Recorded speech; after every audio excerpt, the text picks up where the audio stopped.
ప్రియ తండ్రి, నీ పాద సన్నిధిలో కనపడే భాగ్యం మాకు ఇచ్చారయ్యా, మీకు స్తోత్రాలు. మీ స్వరం వినే భాగ్యం మాకు ఇచ్చినారు నాయన, నీకు స్తోత్రాలు. సామాన్యమైన వ్యక్తి నేను మీ వాక్యాన్ని బోధించడానికి అర్హుడు కాను కనుక నీ దాసుని ఎడల దయ చూపించి నీ దాసుని మరుగుపరిచి మీ ఆత్మ స్వాతంత్రం చేత, ఆత్మాభిషేకం చేత నీ దాసుని దర్శించి, అలాగే ఈ దివ్యమైన వాక్యాన్ని వినటానికి ఆసక్తితో రాగలిగిన ప్రతి ఒక్కరిని కూడా మీరు దయ చూపించి మీ స్వరాన్ని మాకు వినిపించేయండి, మాతో మాట్లాడండి. మీరు మాట్లాడితే మేము బ్రతుకుతాం ప్రభువా. మీ మాటలో జీవం ఉంది. మీ ముఖ ప్రత్యక్షత మాకు అవసరమైన చివరి దినాల్లో మేము ఉన్నాం. ఏమవుతుందో, ఎలా అవుతుందో, ఎట్లా అవుతుందో తెలియని పరిస్థితి. ఎలా బ్రతకాలో మాకు తెలియదు నాయన. ఎలా నీ రాకడ కోసం సిద్ధపడాలో మాకు తెలియదు. ఎలా మా పోకడ కోసం సిద్ధపడకూడదు తెలియదు. దయ చూపించి కార్యం చేయండి. యేసుక్రీస్తు వారి పరిశుద్ధమైన నామములో ప్రార్థించి పెడుతున్నాం తండ్రి. ఆమేన్. మంచిది. ఇవాళ మనం సెకండ్ పార్ట్, మనం యోహాను సువార్త ధ్యానం చేయడానికి ప్రారంభించాము. ఆ సెకండ్ పార్ట్ మనం ఆల్రెడీ లాస్ట్ క్లాస్ లో ఏం చూసామంటే, ఈ యోహాను సువార్తను 5 భాగాలుగా విభజించడం జరిగింది. పరిచయము మొదటి భాగము, చివరి భాగం 5వది ముగింపు. ప్రొలాగ్ అంటే ఎపిలాగ్ అని అనొచ్చు. మనం టెక్నికల్ గా ఒక ప్రొఫెషనల్ గా మనం అప్రోచ్ అవుతున్నప్పుడు ప్రొలాగ్, ఎపిలాగ్ అని మనం అనగలం. ఆ మిగిలిన 3 భాగాల్ని ఎలా డివైడ్ చేయాలంటే, పబ్లిక్ మినిస్ట్రీ, ప్రైవేట్ మినిస్ట్రీ. యేసుక్రీస్తు వారు బహిరంగంగా చేసినటువంటి సేవ, యేసుక్రీస్తు వారు బహిరంగంగా కాకుండా ప్రైవేట్ గా కేవలం శిష్యులతో మాత్రమే ఆయన కొంత టయాన్ని స్పెండ్ చేసినట్టుగా మనకు అర్థమైంది అనమాట. So public ministry and private ministry. Prologue పరిచయము లేక ప్రారంభము, ముగింపు. ఆ మధ్యలో పబ్లిక్ మినిస్ట్రీ బహిరంగ పరిచర్య, ఆ తర్వాత శిష్యులతో ప్రత్యేకంగా చేసినటువంటి పరిచర్య. అది కాకుండా యేసుక్రీస్తు వారి యొక్క శ్రమలు, మహిమ, ఆ చివరి లాస్ట్ 1 వీక్, ఇది నలుగురు స్వార్థికులు కూడా చాలా స్పష్టంగా ఎక్కువ టైంని మనం స్పేర్ చేసినట్టుగా, ఎక్కువ స్పేస్ ని సువార్తలో ఇచ్చినట్టుగా కూడా మనం ఈ 4 సువార్తల యొక్క పరిచయం సందర్భంలో మనం నేర్చుకున్నాం. కాబట్టి ఈ పుస్తకం చాలా ప్రాముఖ్యమైనది. 4 సువార్తల్లో కనీసం ఒక సువార్త గురించైనా ఒక కాంక్రీట్ అండర్స్టాండింగ్ ఉండాలి. మనం యోహాను రాసినటువంటి రచనల గురించినటువంటి స్టడీ మనకు తెలియకుండానే ఆ కోణంలో పోవడం జరిగింది. సో 1 జాన్ అయిపోయింది, 2 జాన్ అయిపోయింది, 3 జాన్ అయిపోయింది. సో ఏం చేస్తే బాగుండు అనుకుంటూ, సో మొత్తం మీద యోహాను సువార్త స్టడీ చేద్దామని ఆలోచనకు వచ్చింది. 21 అధ్యాయాలు ఉన్నాయి. As early as possible, as brief as possible, as crisp as possible మనం స్టడీ చేయడానికి మనం ప్రయత్నం చేస్తా ఉన్నాం. లాస్ట్ క్లాస్ లో మనం చూసాము, మొదటి భాగాన్ని, పరిచయాన్ని 5 భాగాలుగా సబ్ డివైడ్ చేయటం అనేది మనం నేర్చుకున్నాం. సో మొదటి భాగము అసలు దేవుని వాక్యము ఏమిటి, దేవుని వాక్యం అంటే అనే దాని గురించిన వివరణ మనం కొంతవరకు చూడడం జరిగింది. ఆ మీకు జ్ఞాపకం చేస్తాను, ఇది చాలా ప్రాముఖ్యమైనది. ద వర్డ్ ఆఫ్ గాడ్ అని చెప్పినప్పుడు ఎలా చూడాలంటే, the word of God as a person, ఒక వ్యక్తిగా మనం చూడాలి. ఆ వ్యక్తి ఎవరంటే త్రిత్వంలోని రెండో వ్యక్తి అయిన ప్రభువైన యేసుక్రీస్తు వారు. అది దేవుని వాక్యం అంటే మొట్టమొదటి అలా చూస్తున్నాం, వాక్యం. రెండవది దేవుని వాక్యము అనగా, దేవుడు తన మాట ద్వారా సర్వ సృష్టిని ఆయన చేశాడు. రెండవది దేవుని వాక్యము, పలుకబడిన దేవుని వాక్యము ద్వారా దేవుడు సృష్టిని చేసిన దాన్ని దేవుని వాక్యము అని రెండో విధంగా మనం ఆలోచించవచ్చు. మూడవది దేవుని వాక్యం అన్నప్పుడు, దేవుడు వ్యక్తిగతంగా ఆయన తన ప్రియమైన వారితో మాట్లాడినప్పుడు, అంటే God spoke to his servants straight. దేవుడు అబ్రహాంతో మాట్లాడాడు, యాకోబుతో మాట్లాడాడు. ఆ విధంగా దేవుడు మాట్లాడాడు. అది ఒక కోణంలో మనం చూడవచ్చు. నాలుగోది దేవుని వాక్యము అన్నప్పుడు, ఆయన తన ప్రవక్తల ద్వారా, లేక ఆయన తన యాజకుల ద్వారా, లేక ఆయన తన రాజుల ద్వారా. ఎందుకంటే దేవుడు తన ప్రజలతో పరిపాలన చేసినప్పుడు ఆయా విధాలుగా పరిపాలన చేసినాడు. కొంతకాలం వరకు దేవుడు స్ట్రైట్ గా వ్యక్తులతో మాట్లాడినాడు. ఆదాముతో మాట్లాడాడు, అబ్రహాంతో మాట్లాడాడు, అలాగే యాకోబుతో మాట్లాడాడు. ఆ విధంగా మనకు ఓల్డ్ టెస్ట్మెంట్ లో ఆ ప్రాసెస్ ప్రోగ్రెసివ్ రెవల్యూషన్ గురించిన వివరణ మనం చూస్తాం. ఆ తర్వాత దేవుడు న్యాయాధిపతుల ద్వారా అంటే మోషే ద్వారా మాట్లాడాడు, యెహోషువ ద్వారా మాట్లాడాడు. సో దేవుని వాక్యం అన్నప్పుడు గుర్తుపెట్టుకోండి, ఇవన్నీ మీ మీ మనసులో పెట్టుకోండి. దేవుని వాక్యం అనగానే person the Lord Jesus Christ. అంటే ఆయన టైటిల్, దేవుని వాక్యం అనే టైటిల్ అది దేవునికి మాత్రమే ఉంది. అది దేవుని వాక్యంలో దాని గురించిన వివరణ చూడగలము. రెండవది దేవుని వాక్యము ఆయన సృష్టించినప్పుడు పలకబడిన దేవుని వాక్యము. మూడవది దేవుని వాక్యము ఆయన తన ప్రియమైన వ్యక్తులతో స్ట్రైట్ గా మాట్లాడిన దేవుని వాక్యము. నాలుగవది దేవుని వాక్యం అన్నప్పుడు ఆయన ఆయన మోషే ద్వారా కావచ్చు, యెహోషువ ద్వారా కావచ్చు, లేక యాజకుల ద్వారా కావచ్చు, న్యాయాధిపతుల ద్వారా కూడా దేవుడు పరిపాలించాడు. న్యాయాధిపతుల ద్వారా, ఆ తర్వాత యాజకుల ద్వారా, ప్రవక్తల ద్వారా, ఆ తర్వాత రాజుల ద్వారా దేవుడు తన తన ప్రజలను పరిపాలించాడు కాబట్టి ఆ కోణంలో వచ్చిన దేవుని వాక్యము. చివరిగా ఐదవది దేవుని వాక్యం అంటే లిఖించబడిన దేవుని వాక్యము. సో 5 కోణాల్లో దేవుని వాక్యం అనగానే కన్ఫ్యూజన్ లేకుండా, so that is out. Bible study అంటే దాని మీనింగ్ అది. బైబిల్ టీచర్ అంటే ఎవరిని బైబిల్ టీచర్ అంటారు? కాంప్లెక్స్ ట్రూత్ ని సులభంగా అర్థం చేసుకోవడానికి సింప్లిఫై చేసేవాళ్ళని బైబిల్ టీచర్ అంటే. నేనేదో పెద్ద బైబిల్ టీచర్ అని చెప్పుకునే ప్రయత్నం నేను చేయట్లేదు. I'm sorry. నేను మీకు మీకు హెల్ప్ చేస్తున్నాను. మీరు వాక్యాన్ని టీచ్ చేసేటప్పుడు ఏదైనా ఒక అంశాన్ని తీసుకున్నప్పుడు అంశాన్ని మీరు బాగా స్టడీ చేసి దాన్ని ఒక పేపర్లో అంచెలంచెలుగా రాసుకొని దానికి లాజికల్ సీక్వెన్స్ ఎలా పెడితే బాగుంటుంది, ఏ టైటిల్స్ పెడితే బాగుంటుంది అని దాని frame work we need to work very hard. ఒక గంట వాక్యం చెప్పాలంటే కొన్ని గంటలు స్టడీ చేయాల్సి ఉంటుంది. ఇప్పుడు అలా డెడికేటెడ్ గా కూర్చొని వాక్యాన్ని స్టడీ చేసినప్పుడే దేవుని వాక్యం మనకు దొరుకుతుంది. So that is about God's word. యోహాను పనిగట్టుకొని ఆ ఆ, దేవుణ్ణి పరిచయం చేసేటప్పుడు ఆయనను దేవుని వాక్యంగా పరిచయం చేశారు.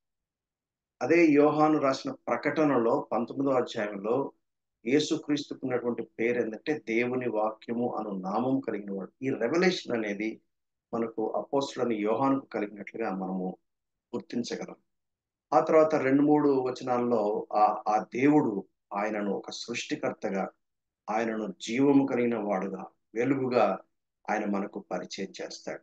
సో ఆ జీవమే మనుషులకు వెలుగైంది. ఎలా వెలుగవుతుంది? ఆ వాక్యము శరీరధారి అయి ఆయన దైవ మానవుడిగా కల్వరిశిలువలో చేసిన గొప్ప కార్యం ద్వారా మనకు ఆ దేవుడు అనుగ్రహించిన ఒక గొప్ప బ్లెస్సింగ్, ఒక గొప్ప గిఫ్ట్ ఏంటంటే ఆ జీవమే మనకు జీవముగా అవుతుంది. ఆ జీవమే మనకు వెలుగుగా అవుతుంది. ఈ విషయం మనకు మొదటి అధ్యాయంలో చెప్తాడు. అలాగే 3వ అధ్యాయానికి వచ్చినప్పుడు కూడా నికోదేముతో మాట్లాడుతున్నప్పుడు నూతన జన్మ గురించినటువంటి అవగాహన చేత ఈ వాక్యాన్ని మరలా మనకు పరిచయం చేయటం అనేది మనం చూస్తాం. ఇది అది జ్యూయిష్ మైండ్ సెట్ అన్నమాట. ఈ యోధ సాంప్రదాయం ప్రకారంగా వాళ్ళు ఏం చేస్తారంటే ఏదైనా ఒక ట్రూత్ ని వాళ్ళు చెప్పేటప్పుడు ఒకసారి చెప్తారు, దాన్ని ఒక సీక్వెన్షియల్ గా తీసుకొస్తారు. చెప్పి మళ్ళా మధ్యలో ఏం చేస్తారంటే మళ్ళా ఇంపార్టెంట్ పాయింట్ ని మళ్ళా టచ్ చేస్తారు, మళ్ళా రిపీట్ చేస్తారు. లేఖనాల్లో ఏదైతే రిపీటెడ్ గా చెప్పబడిందో అది ప్రాముఖ్యమైంది. అంటే ఆ రచయిత లేక దేవుడు ఆ సత్యాన్ని నొక్కి ఒక్కాణిస్తున్నాడు అనే విషయాన్ని మనము గ్రహించాలి. సో అది దాని గురించిన వివరణ మళ్ళా మనం తర్వాత జ్ఞాపకం చేసుకుందాం. మనం ఎక్కడి దాకా వచ్చాము? 18th వర్స్ వరకు లాస్ట్ క్లాస్ లో మనం చూసాం. సో ఒక్కసారి మనం గుర్తు చేసుకుంటే మనం మర్చిపోకుండా గుర్తు పెట్టుకోవాల్సిన ఒక పాయింట్ ఏంటంటే ఆ వాక్యమే శరీరధారి అయ్యాడు. ఏ వాక్యము? ఏ వాక్యమైతే ఆది నుండి ఉండిందో, దేవుని వద్ద ఉన్నటువంటి వాక్యము, ఆ వాక్యం దేవుడై ఉన్న వాక్యం, ఆ వాక్యము కృపా సత్య సంపూర్ణుడుగా అంటే సంపూర్ణుడుగా ఆ grace, the full of grace అనేది, ద ఫుల్ ఆఫ్ ట్రూత్, ఆ ఆ దేవుని యొక్క వాక్యము, దేవుని యొక్క ఆ కృపగా మనకు పరిచయం అవడం చాలా ఆశ్చర్యం కలిగిస్తుంది. అయితే ఇక్కడ నివసించను అనే పదము ఆ మూల భాషలో టాబర్నాకిల్ అని అర్థం వస్తుందని మనం లాస్ట్ క్లాస్ లో చూసాం. టాబర్నాకిల్ అంటే మనం ఎలా గ్రహించాలి? అతి పరిశుద్ధ సన్నిధిలో ఉన్నటువంటి ఆ దేవుని యొక్క ప్రసన్నత, దేవుని యొక్క మహిమ, షకైనా గ్లోరీగా స్కాలర్స్ దాన్ని వివరిస్తాడు. ఆ షకైనా గ్లోరీని మేము చూసాము అని అపోస్తుడైన యోహాను యేసుక్రీస్తు గురించినటువంటి సాక్ష్యాన్ని మనకు తెలియజేస్తాడు. అంటే దాని అర్థం ఏంటంటే ఈయన ఏదో కొత్తగా రాలేదు. ఆ కొంతమంది మనకు క్రైస్తవేత్తరులు మనకు వేసే ప్రశ్న ఏంటంటే యేసుక్రీస్తు వారు కేవలము 2000 సంవత్సరాల క్రితం వాడు కదా అని అంటారు. యేసుక్రీస్తు ఒక మంచి బోధకుడు. ఆయన మంచి వ్యక్తి. ఆయన చాలా నీతి సూత్రాలు చాలా పలికాడు. ఆయన అంచెలంచెలుగా దేవుడు మానవుడు దేవుడు అయ్యాడు అని అంటారు. That is not correct. ఎందుకంటే నేను ఈవినింగ్ వాకింగ్ చేసేటప్పుడు కొంతమంది క్రైస్తవేత్తలు ఫ్రెండ్స్ కలుస్తూ ఉంటారు. డిస్కషన్ నేను సువార్త చెప్పే నేపథ్యంలో మాట్లాడేటప్పుడు వాళ్ళు చెప్పినటువంటి ఒక వ్యక్తి చెప్పినటువంటి స్టేట్మెంట్ అన్నాడు. నిజమేనండి, మేము చాలా అభినందిస్తామంటే చాలా మంచి వ్యక్తి అండి, గొప్ప పురుషుడండి ఆయన. ఆయన ఆయన ఆయన ఆయన మంచి వ్యక్తి కాబట్టి ఆయనే దేవుడు అయ్యాడు అని ఒక ఆయన చెప్పినప్పుడు నాకు కొంచెం ఆశ్చర్యం వచ్చింది. అంటే వాళ్ళకి అలా అటువంటి సందేశం వాళ్ళకి దొరికింది. అలా చెప్పారు. వాళ్ళు వాళ్ళ విశ్వాస ప్రమాణాల గురించి మాట్లాడుతున్నప్పుడు అందరు దేవుళ్ళు ఒకటేనండి అని చెప్పే నేపథ్యంలో యేసుక్రీస్తుని వాళ్ళకి పరిచయం చేసినప్పుడు బహుశా ఇలా పరిచయం చేశారేమో, అందుకనే ఆయన ఆ మాట అన్నాడు. సో కాబట్టి మనం వాళ్ళకి చెప్పవలసిన పాయింట్ ఏంటంటే ఏ దేవుడైతే ఆ ఆది అంతము లేనివాడు, ఆదిని ప్రారంభించిన వాడు, క్లాక్ ను స్టార్ట్ చేసిన వాడు, ఎటర్నిటీలో ఉండే ఆ దేవుడే కృపా సత్య సంపూర్ణుడుగా, అంటే ఆయన కృప చేత కాకపోతే ఆయన శరీరధారిగా అవ్వాల్సిన అవసరం లేదు. శరీరధారిగా అవ్వాల్సిన అవసరం లేదు. ఎందుకంటే ఆయన సత్యమైన దేవుడు గనక ఆయన సత్యము అనుసరించి ఆ ఆ పాపి అయిన మానవుడిని శిక్షించాలి. అయితే వాడిని శిక్షించకుండా ఆ పాపి అయిన మానవుడికి ఆ రక్షణ ప్రసాదించడానికి గాను ఆ దేవుడే కృప ఆ ఆ, తన కృపను బట్టి ఆయన మన మధ్యలో శరీరధారిగా వచ్చాడు. ఇంగ్లీష్ లో ఇన్కార్నేట్ అనే పదాన్ని మనం వాడతాం. శరీరధారి అవటాన్ని ఇన్కార్నేట్ అంటారు. Jesus is God incarnate. So అయితే ఇంకొక మాట ఏం చెప్తారంటే మొదటి అధ్యాయం 18వ వచనం రాయబడిన మాట కూడా చాలా ఇంపార్టెంట్ వర్స్ అది. అయితే లాస్ట్ టైం కొంచెం టైం ఎక్కువ అయింది కదా అని చెప్పేసి నేను ఆ వాక్యాన్ని మీకు ఎక్కువగా వివరించలేదు. మొదటి భాగాన్ని మాత్రమే మనం చూడడం జరిగింది. సో ధర్మశాస్త్రము మోషే ద్వారా అనుగ్రహించబడను, కృపయు సత్యమును యేసుక్రీస్తు ద్వారా మనకు కలిగింది. అంటే ధర్మశాస్త్రము ఏం చేస్తుందంటే మనల్ని బాలశిక్షకుడు వలె మనల్ని యేసుక్రీస్తు వైపుకు నడిపిస్తుంది. శాస్త్రం అంటే యాక్చువల్ గా ఈ ఈ ఓల్డ్ టెస్ట్మెంట్ లో న్యూ టెస్ట్మెంట్ హిడెన్, అంటే అది మరుగుపరచబడి ఉంది. ఓల్డ్ టెస్ట్మెంట్ లోనే మనకి it was hidden in the old testament and new testament revealed old testament. మనం అలా చూడాలి. పాత నిబంధనకి కొత్త నిబంధనకి ఉన్నటువంటి సంబంధం. ధర్మశాస్త్రం మోషే ద్వారా వచ్చింది. ధర్మశాస్త్రం అంతా ఏం చెప్పిందంటే నువ్వు పాపం చేశావు, దేవుని శిక్షకు నువ్వు పాత్రుడవు. నీ నీ నీ నీ సొంత క్రియల వల్ల లేక నీ సొంత ప్రయత్నాల వల్ల నీవు ఎట్టి పరిస్థితుల్లో ఆ దేవుని శిక్షను తప్పించుకోలేవు. నువ్వు దిక్కులేని పరిస్థితుల్లో ఉన్నావు. నీ నీ పరిస్థితి చాలా ఘోరమైనది అని వివరిస్తుంది అంతే ధర్మశాస్త్రం. శాస్త్రం అంతకన్నా ఎక్కువ ఏం చేయలేదు. శాస్త్రం యొక్క పర్పస్ ఏంటంటే నువ్వు పాపం చేశావు, దేవుని శిక్ష నీ నెత్తి మీద ఉంది అని చెప్పడం ధర్మశాస్త్రం యొక్క పర్పస్. అయితే దేవుడు ఏం చేశాడంటే దాదాపు మనకు గతంలో మనం అబ్రహాము వరకు చూస్తే దాదాపు 2000 years గా స్కాలర్స్ అంటారు. దీంట్లో కూడా డిఫరెన్సెస్ ఆఫ్ ఒపీనియన్స్ ఉన్నాయి. బట్ నా అభిప్రాయం, నాకు అర్థమైన ఒక ట్రూత్ ఏంటంటే ఆ, ఆ, సృష్టిని దగ్గర నుండి మనకు అబ్రహాం వరకు దాదాపు ఒక 2000 years స్పాన్ మనం తీసుకోవచ్చు. అబ్రహాం దగ్గర నుండి యేసుక్రీస్తు వారి రాకడ వరకు 2000 years స్పాన్ తీసుకోవచ్చు. సో కాబట్టి బిఫోర్ క్రైస్ట్ అంటే మనం 4000 years మనం మనం తీసుకోవచ్చు అన్నమాట. సో ఎందుకు నేను ఈ పాయింట్ నేను చెప్తున్నానంటే ఈ ఈ ధర్మశాస్త్రం అనేది మనకి ఎప్పుడు వచ్చింది? ఇంచుమించు 1400 BC తీసుకోవచ్చు. స్పాన్ తీసుకుంటే 1400 BC. ఎందుకంటే వాళ్ళ నిర్గమ కాండంలో వాళ్ళు ఇస్రాయేలీయులు ఐగుప్తు నుండి వాళ్ళు బయలుదేరినప్పుడు ఇంచుమించు 1445 BC, అంటే బిఫోర్ క్రైస్ట్ 1445 BC. అక్కడ నుంచి వాళ్ళు 40 years జర్నీ చేశారు. 40 years జర్నీ చేసి వాళ్ళు యోర్ధాను దాటి పాలస్తీనాలో వాళ్ళు అడుగు పెట్టారు. ఫస్ట్ వాళ్ళు ఆ, వాళ్ళు వాళ్ళు గి- వాళ్ళు గిల్గాలులో వాళ్ళు స్టే చేశారు. ఎక్కువ కాలం వాళ్ళు గిల్గాల్లో స్టే చేశారు. గిల్గాల్ దగ్గర నుంచి వాళ్ళు ఫైట్ చేశారు. సో యెహోషువ గ్రంథం అంతా మనం తీసుకుంటే ఒక 15 ఇయర్స్ టైం స్పాన్ తీసుకోవచ్చు. ఎందుకంటే నేను ఓటీఎన్టీ సర్వీ నేను మొత్తం స్టడీ చేసి నేను టీచ్ చేస్తున్నాను కాబట్టి ఇవన్నీ నాకు బాగా గుర్తుండిపోయాయి. సో ఇది ఒక 15 ఇయర్స్ తీసుకుంటే మనం అప్రాక్సిమేట్లీ దేవుడు అబ్రహాముకు వాగ్దానం చేసినటువంటి పాలస్తీనా దేశాన్ని స్వతంత్రించుకోవటానికి ఆ ఆ, అబ్రహాం దగ్గర నుంచి కనుక మనం తీసుకుంటే దానికి బిఫోర్ 2000 అన్నాం కదా.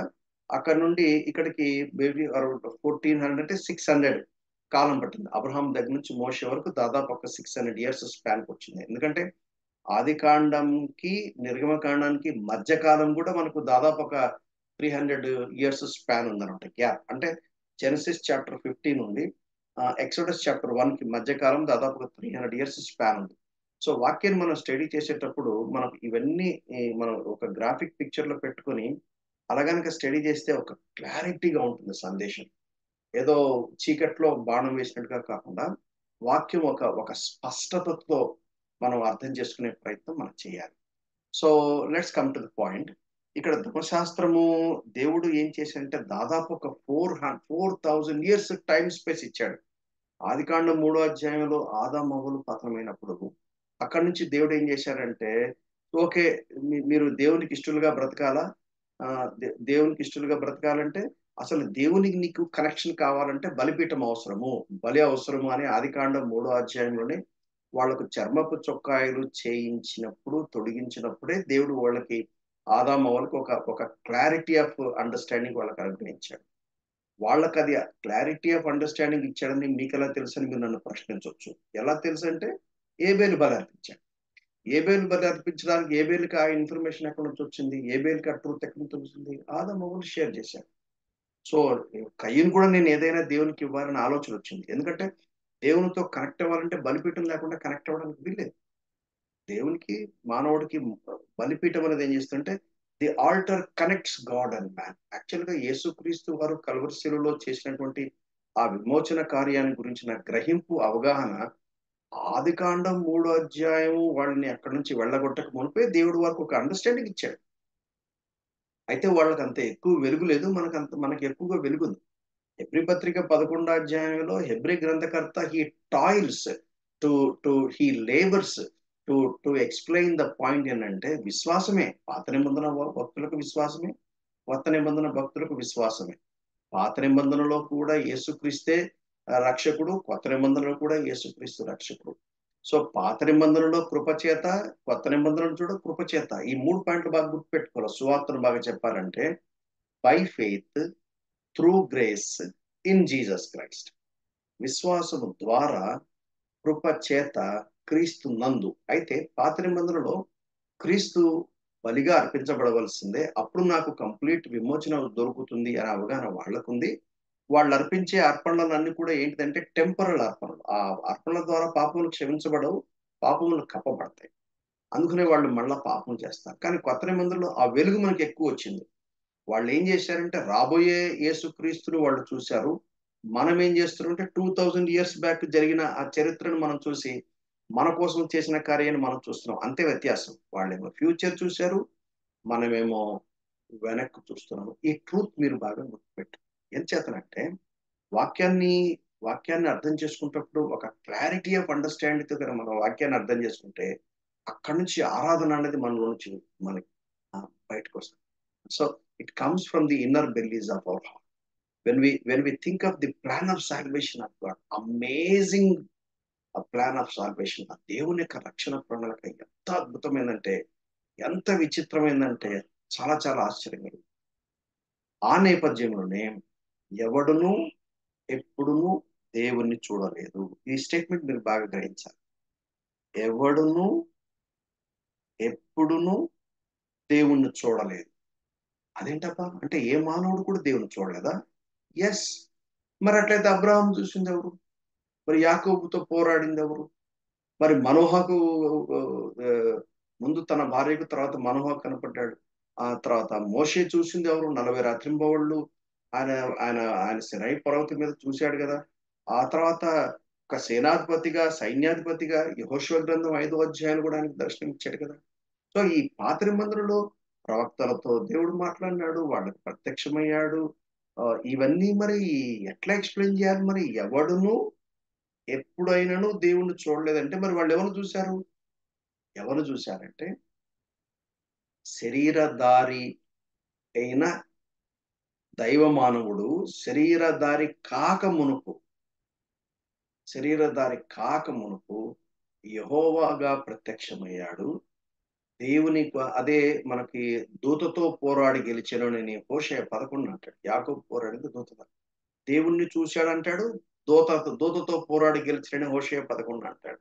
సో కాంట్రడిక్షనే కాదు. అంటే దేవుడు మానవుడుగా టెంపరరీ, దాన్ని ఏమంటారంటే క్రిస్టోఫానిస్ అంటారు. క్రిస్టోఫానిస్ అంటే అర్థం ఏంటంటే temporary appearances of Jesus Christ in human form, so that humans can, మనుషులు దేవుణ్ణి చూసి బ్రతకగలిగారు. నిజానికి దేవుడే గనక డైరెక్ట్ గా ప్రత్యక్షమైతే అసలు no creation can take God, no human beings will live, they will die. మనుషులు ఎవరు చూస్తే బ్రతకరు. అదే నిర్గమకాండం 32:20 అంటాడు కదా, ఎవడైనా మోషే నువ్వు మోషే ఏమన్నాడు? అయ్యా నీ నీ నీ నీ సన్నిధి నాతో రావాలి, లేకుంటే మేము ముందుకు పోమన్నాడు. ఆ తర్వాత ఏమన్నాడు? ఆ నీ మహిమ నాకు చూపిస్తావా, నీ మహిమను నాకు చూపిస్తావా అని. తర్వాత 20 అధ్యాయానికి వచ్చినప్పుడు నువ్వు నా ముఖం చూడలేవు అంటాడు. ఇక్కడేమో మహిమ అంటాడు, ఇక్కడేమో ముఖం అంటాడు. అంటే దాని అర్థం ఏంటంటే ద ప్రెజెన్స్ ఆఫ్ గాడ్, దేవుని సన్నిధి ఎక్కడైతే ఉంటుందో ఆ దేవుని సన్నిధి యొక్క ఉనికి అనేది మనకి ఎలా అర్థమవుతుందంటే through the glory of, so the glory of God radiates, is radiated from the very presence of God. So ఆ దేవుని మహిమను కూడా నువ్వు చూడలేవు. ఒక బండ సందులో నిన్ను దాచిపెట్టి నా చేయి దాని మీద పెడితే అప్పుడు నేను దాటిపోతాను, అప్పుడు కూడా నా వెనుక భాగాన్ని చూస్తావు.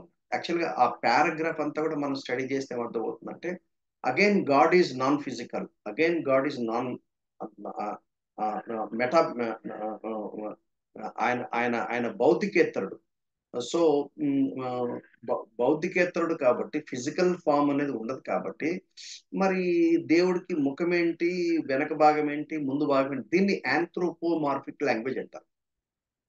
దీని వెనక హెర్మిన్యూటిక్స్ అంటారు. హెర్మిన్యూటిక్స్ అంటే అర్థం ఏంటంటే principles of interpreting the scriptures. వాక్యాన్ని అర్థం చేసుకుంటున్నప్పుడు దేవుని వాక్యం ఎప్పుడు కాంట్రడిక్షన్స్ ఉండవు. దేవుని వాక్యం ఏం చెప్తుంది? దేవుడు ఆత్మ ఓ పక్క చెప్పాడు. మరి దేవుడు ఆత్మ అయినప్పుడు దేవునికి ముఖం ఎట్లా ఉంటుంది? దేవుడు వెనక భాగం ముందు భాగం ఎట్లా అనాలి? అది ఎట్లా అర్థం చేసుకోవాలి? దాన్ని ఆ ఇంటర్ప్రిటేషన్ దగ్గరికి వచ్చినప్పుడు స్కాలర్స్ ఏమంటారంటే దాని స్కాలర్స్ పెట్టిన పేరు ఏంటంటే ఆంథ్రోపోమార్ఫిక్ లాంగ్వేజ్.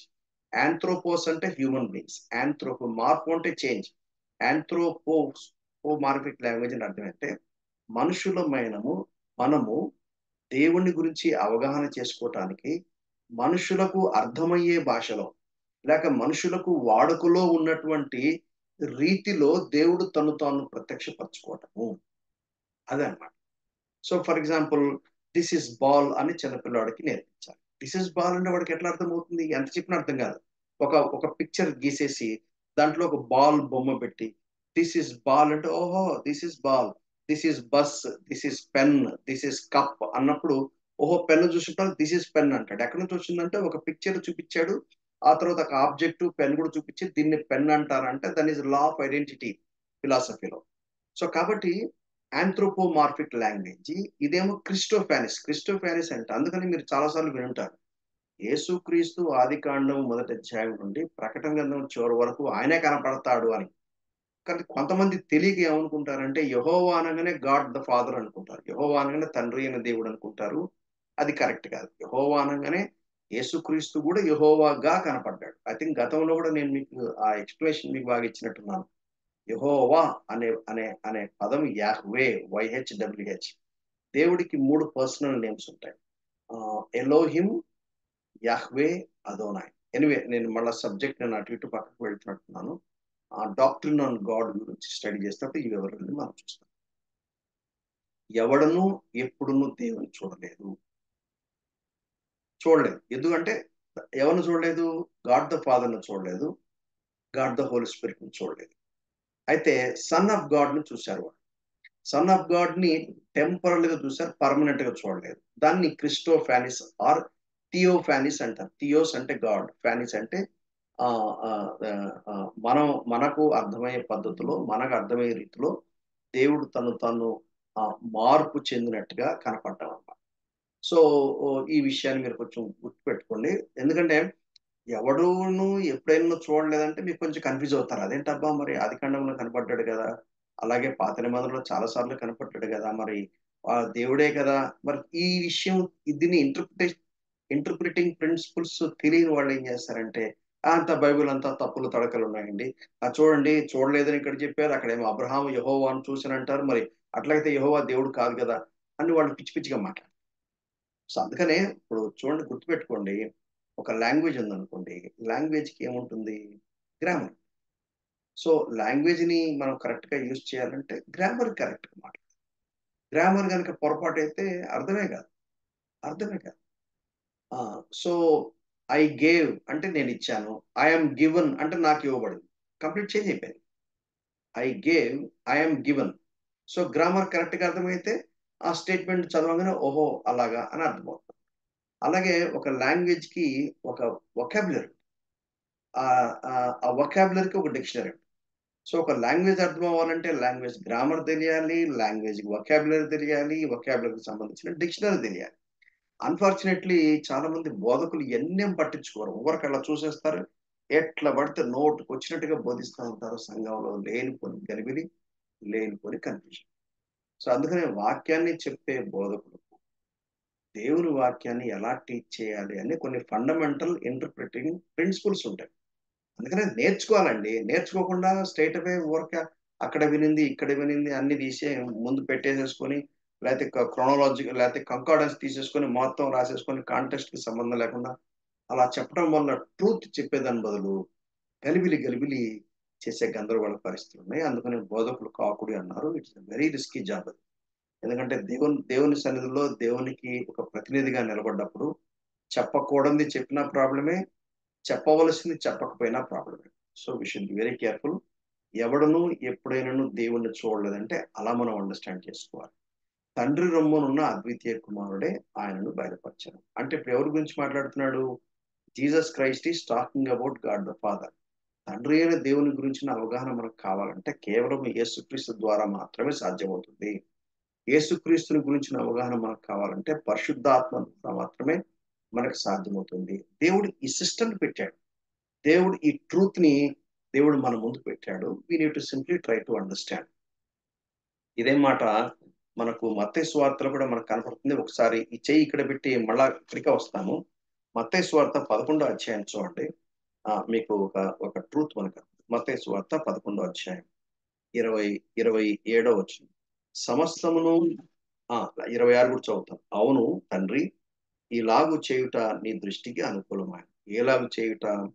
జ్ఞానులకును, వివేకులకును ఈ సంగతి మరుగుపరిచి పసిబాలురకు బయలుపరిచిన్నావు. అంటే దేవుడు బయలుపరిస్తేనే ఎవరికైనా అర్థమవుతుంది. అది వాళ్ళు పసిబాలులు అవ్వచ్చు, వాళ్ళు ఎవరైనా అవ్వచ్చు. ఆ తర్వాత 27 వచనం. సమస్తమును నా తండ్రి చేత నాకు అప్పగించబడి ఉన్నది. తండ్రి కాక ఎవడును కుమారుని ఎరగడు.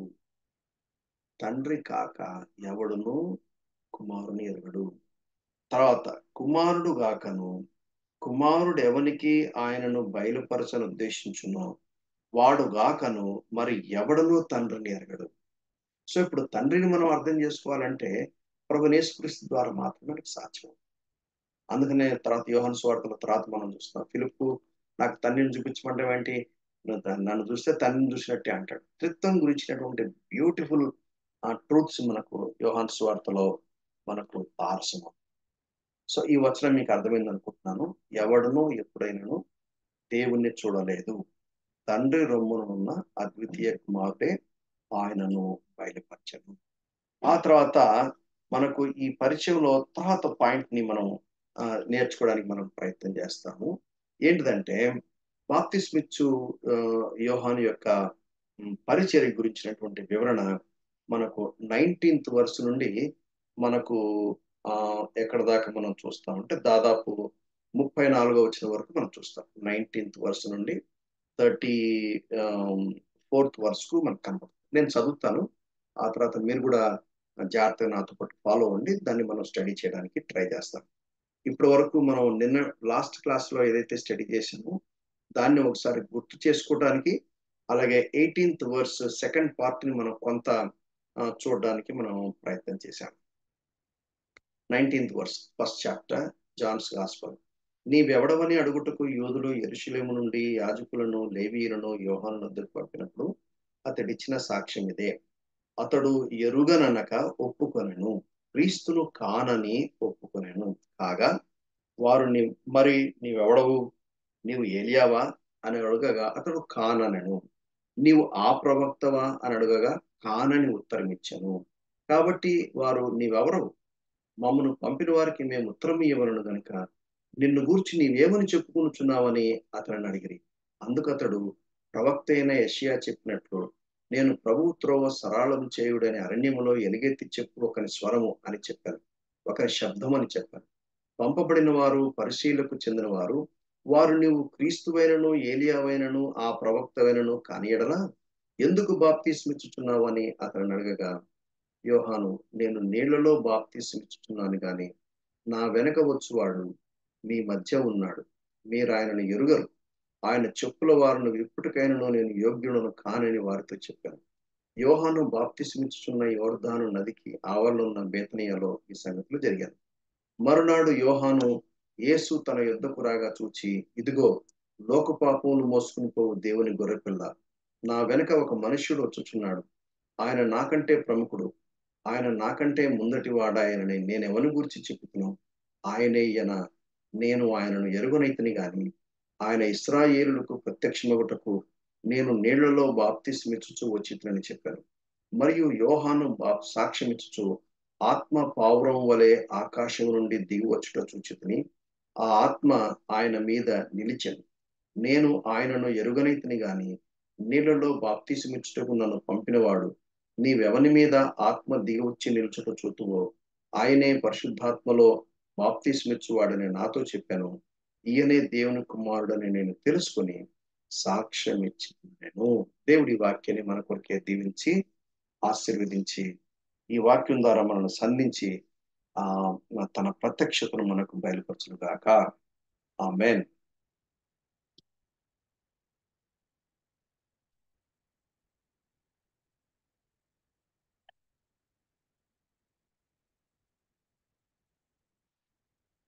ఇక్కడ బాప్తిస్మిచ్ యోహాను గురించి మనం చూస్తున్నప్పుడు నాకేమనిపించిందంటే he gave he knows his identity.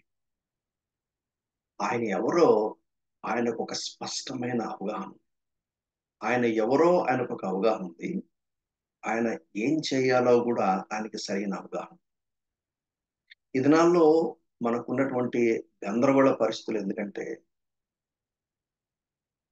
ఎవరి గురించి వాళ్ళకు సరైన అవగాహన లేదు. నేనెవరినో నాకొక సరైన అవగాహన కనుక ఉంటే నేనేం చేయాలో నాకొక అవగాహన. నేనెవరినో నేనేం చేయాలో నాకు అవగాహన ఉంటే సైలెంట్‌గా ఆ పని నేను చేసుకుంటూ వెళ్తా.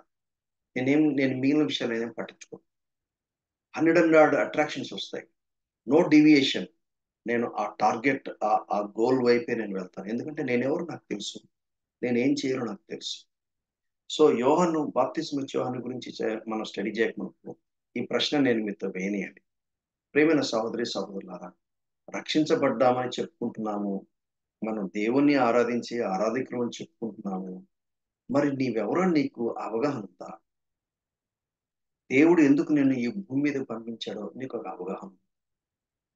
ఎవరైనా నిన్ను ఈ ప్రశ్న వేశారనుకోండి, who are you? Why are you here on the face of the earth? ఏం జవాబు చెప్తారు? ఏం జవాబు? ఈ ప్రాబ్లం ఇక్కడ రావటం కాదు. నిర్గమకాండం 3వ అధ్యాయంలో వచ్చింది. మోషేను నేను చెప్తున్నా కదా నువ్వు వెళ్ళంటే నేనెవరిని? నేను ఎంతటోడిని? Who am I? What is my identity? You better ఇంకెవరన్నా చూసుకోవడం బెటరే.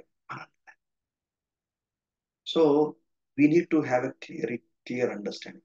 ఓకే. నేనెవరినో నాకు అర్థం అవ్వాలంటే నాకెవరు చెప్పాలి? అంటే నా మదర్ దగ్గరికెళ్ళాలా? మా ఫాదర్ దగ్గరికెళ్ళాలా? వాళ్ళ దగ్గర పోయి నేను అడిగాననుకోండి, నేనెవరిని? నేనెందుకు ఈ భూమి మీదకొచ్చాను? అంటే వాళ్ళేమంటారు? నేనెవరినో నాకే తెలియదు. నేను నీకేం చెప్తాను అని అంటారు. ఒకవేళ వాళ్ళు గనక ఒక ప్రాపర్ అండర్‌స్టాండింగ్ కలిగుండి, వాళ్ళు గనక వాళ్ళు ఈ భూమి మీదకి రావడానికి కారకులైనటువంటి దేవుని దగ్గరికెళ్ళి, దేవునితో వాళ్ళు కనెక్ట్ అయ్యి, దేవునితో సహవాసం చేసినప్పుడు, మనకు ఈ విషయం బయటకు ఫర్ ఎగ్జాంపుల్ యెషయా గ్రంథం 6 అధ్యాయంలో ఆహ్, ఆ యెషయా ప్రవక్తకి తనెవరో తనకు అర్థమవ్వటానికి, తాను ఏం చేయాలో తనకు అర్థమవ్వడానికి, దేవుని యొక్క పరిశుద్ధతలో యెషయా గ్రంథం 6 అధ్యాయంలో మనం చూస్తాం. అత్యున్నత సింహాసనం మీద ఆసీనుడైన ఆ దేవుణ్ణి చూసినప్పుడు, ఆయన పరిశుద్ధతలో ఆయన పాపములు బట్టబయలుపడ్డాయి. ఆయన పాపములు బట్టబయలయ్యి, నేను అపవిత్రమైన పెదవులు గలవాడును, అపవిత్రమైన పెదవులు గల జనుల మధ్యలో నివసించువాడని అవగాహన కలిగినప్పుడు, ఆ కారు నిప్పు చేత బలిపీఠం మీద ఉన్నటువంటి ఆ నిప్పుతో అయితే తన పెదవులు తాకి శుద్ధి చేయబడినప్పుడు, అప్పుడు ఆయన ఏం చేయాలో ఆయనకు అర్థమైంది. ఆయన ఏం చేయాలో ఆయనకు అర్థమైంది. మా నిమిత్తం ఎవరు వెళ్తారంటే, "ఇదిగో ప్రభా నేనెళ్తానన్నాడు." అప్పుడు ఆయన పరిచర్య గురించిన వివరాలన్నీ కూడా దేవుడు ఎక్స్‌ప్లెయిన్ చేసినట్టుగా మనకు అర్థమవుతుంది. To cut the long story short, సింపుల్‌గా చెప్పాలంటే నేనెవరో నాకు అర్థం కావాలంటే, నన్ను సృష్టించిన నా దేవునికి నేను కనెక్ట్ అవ్వాలి. మొట్టమొదట ఎలా కనెక్ట్ అవుతాను? నా దేవుడు రక్షకుడవుతాడు.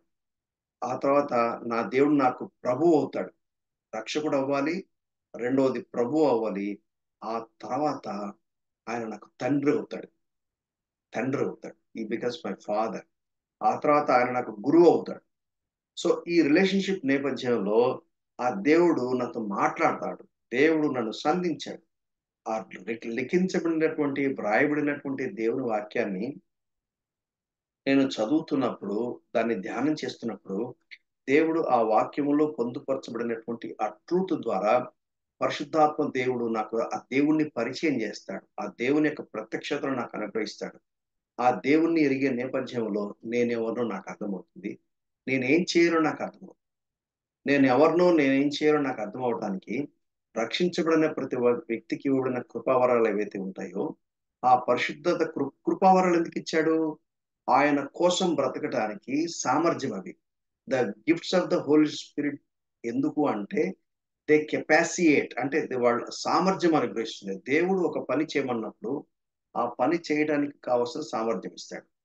దేవుడు అప్పగించిన పని చేయటానికి దేవుడు ఏ సామర్థ్యం ఇచ్చాడో, ఆ సామర్థ్యం బట్టి నేనేం చేయాలో నాకు అర్థమైంది. I'm a Bible teacher. నా బైబిల్ టీచర్‌గా దేవుడు నాకు బాధ్యతలు అప్పగించాడు. సో, కాబట్టి నేను ఒక బైబిల్ టీచర్‌గా ఉంటాను. నేను కష్టపడి వాక్యాన్ని స్టడీ చేస్తాను. వాక్యాన్ని అండర్‌స్టాండ్ చేసుకోవడానికి ట్రై చేస్తాను. పరిశుద్ధాత్మ దేవుడు నాకు సహాయం చేస్తాడు. ఎందుకంటే God gave me fundamental responsibility of teaching the scriptures. నాకు ఆ వెలిగింపిస్తాడు. నాకు ఆ లైట్ ఎక్కువ ఇస్తాడు. ఆ అవగాహన నాకిస్తాడు. ఆ ప్రత్యక్షత నాకు అర్థమయ్యేటట్టు చేస్తాడు. ఇక్కడ మీరు కన్‌ఫ్యూజ్ కావకండి. ప్రతి విశ్వాసి కూడా ఎవాంజలిస్టే. ప్రతి విశ్వాసి కూడా సువార్థికుడే. కాబట్టి సువార్థికుడుగా బ్రతకటానికి, సువార్థికుడుగా ఆయన సువార్తను ప్రకటించడానికి ఆ యేసుక్రీస్తు ఆ దేవుని యొక్క ప్రత్యక్షతలో ప్రతి విశ్వాసికి ఉంటుంది.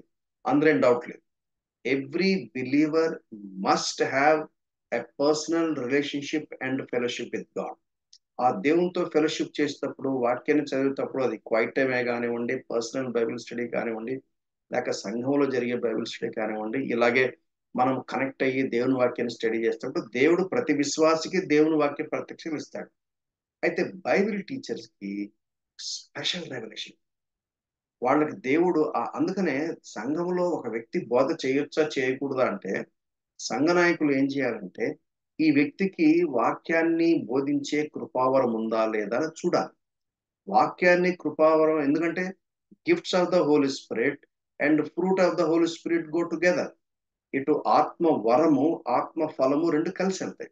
అందుకనే సంఘ నాయకులు ఏం చేస్తారంటే, కృపావరం మాత్రమే కాదు, ఆత్మ ఫలం కూడా ఉందా అంటే ప్రాక్టికల్ లైఫ్ ఉండాలి.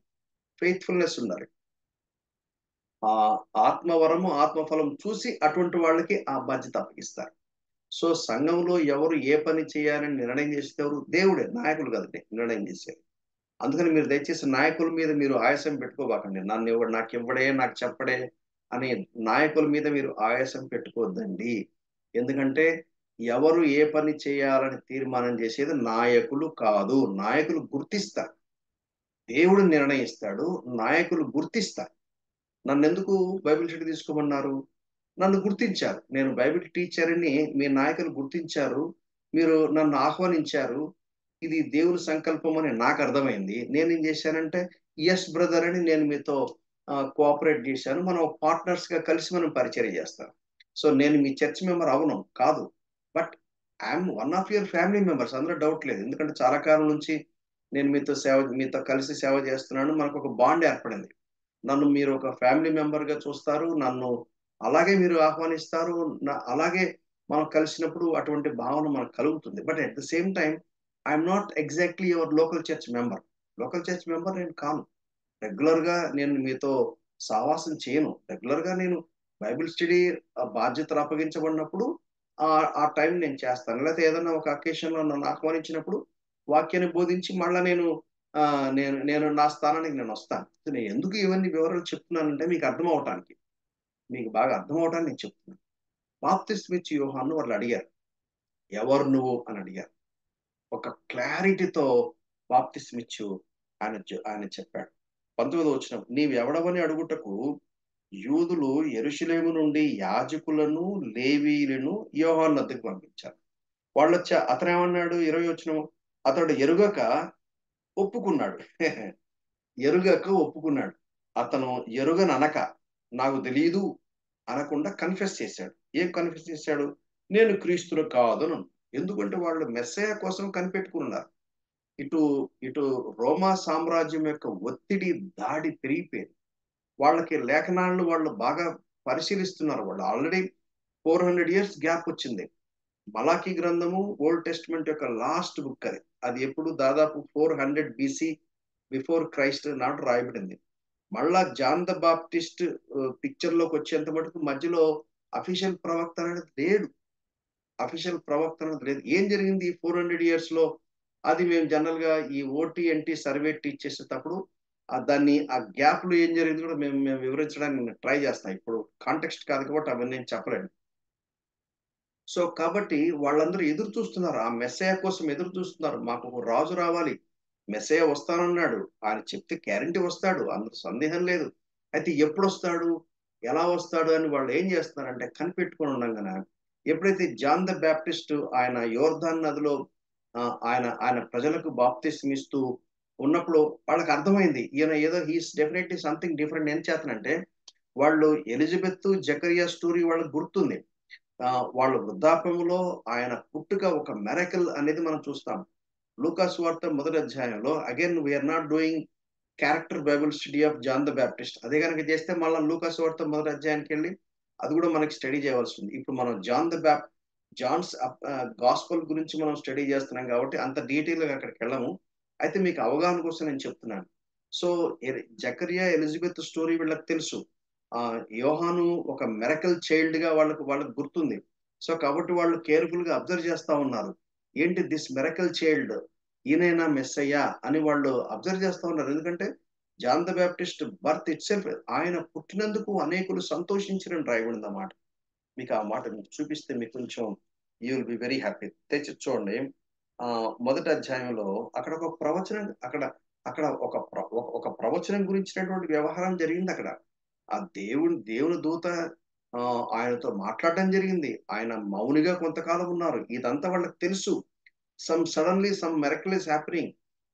సిటీలో హైదరాబాద్ లాంటి సిటీ లేతే బెంగుళూరు, ముంబై, చెన్నై లాంటి సిటీలో ఏం జరిగేది ఎవరికీ అర్థం కాదు గానీ, విలేజ్ అట్మాస్ఫియర్‌లో ఒక ఇంట్లో జరిగే ఒక చిన్న సందర్భం మొత్తం ఊరంతా తెలిసిపోతుంది. ఎవరైనా ఒక కొత్త వ్యక్తి ఊరికొచ్చాడంటే ఊరంతా విదిన్ అవర్స్‌లో మొత్తం తెలిసిపోతుందన్నమాట. ఎందుకంటే విలేజ్‌లో కమ్యూనికేషన్ సిస్టమ్ అలా ఉంటుంది. ఒకరికొకరు అలా వాళ్ళకి తెలిసిన సమాచారం పంచుకుంటారు వాళ్ళు.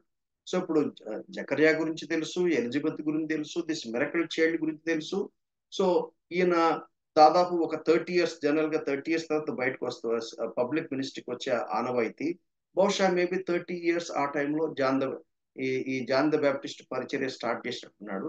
ఆయన ఆయన the way how he he he he he is jealous ఆయన ఆసక్తితో చెప్పే మాటలన్నీ కూడా వాళ్ళకి ఈయన డిఫరెంట్ గా అర్థమవుతుంది. పరిసయ్యుల్లాగా, శాస్త్రుల్లాగా, ప్రధాన యాజకుల్లాగా, సద్దూకయ్యుల్లాగా మాట్లాడడం లేదు. John the Baptist straightforward message మాట్లాడుతున్న వాళ్ళకి అర్థమవుతుంది. ఈ సమ్వన్ స్పెషల్ అని అర్థమవుతుంది. బహుశా వాళ్ళు ఏమనుకున్నారంటే ఈయనే మెస్సయ్య అయ్యుండొచ్చు. అందుకని వాళ్ళు ఏం చేశారంటే యెరూషలేము నుంచి ఓ డెలిగేట్ వచ్చింది. అనడానికి ఈ మాట నేను మీకు చెప్పాలనుకున్నాను కదా! నేను చదువుతాను చూడండి. మొదటి అధ్యాయం 14 నుండి. అతడంటే ఎవరు? John the Baptist. ప్రభు దృష్టికి గొప్పవాడే ద్రాక్షారసమైనను, మద్యమైనను తాగక తన తల్లి గర్భం నుండి పుట్టినది అనుకుని పరిశుద్ధాత్మతో నిండుకున్న వాడై ఇశ్రాయేలులో అనేకులను ప్రభువైన వారి దేవుని వైపుకు తిప్పును. అతడు తండ్రుల హృదయములను పిల్లల తట్టును అవిధేయులను నీతిమంతుల జ్ఞానమును అనుసరించి తిప్పి ప్రభువుల కొరకు ఆయత్తపడి ఉన్న ప్రజలను సిద్ధపరచుటకై ఏలియా యొక్క ఆత్మయు శక్తియు గలవాడై ఆయనకు ముందుగా వెళ్ళను గనుక నీకు సంతోషమును మహా ఆనందమును కలుగును.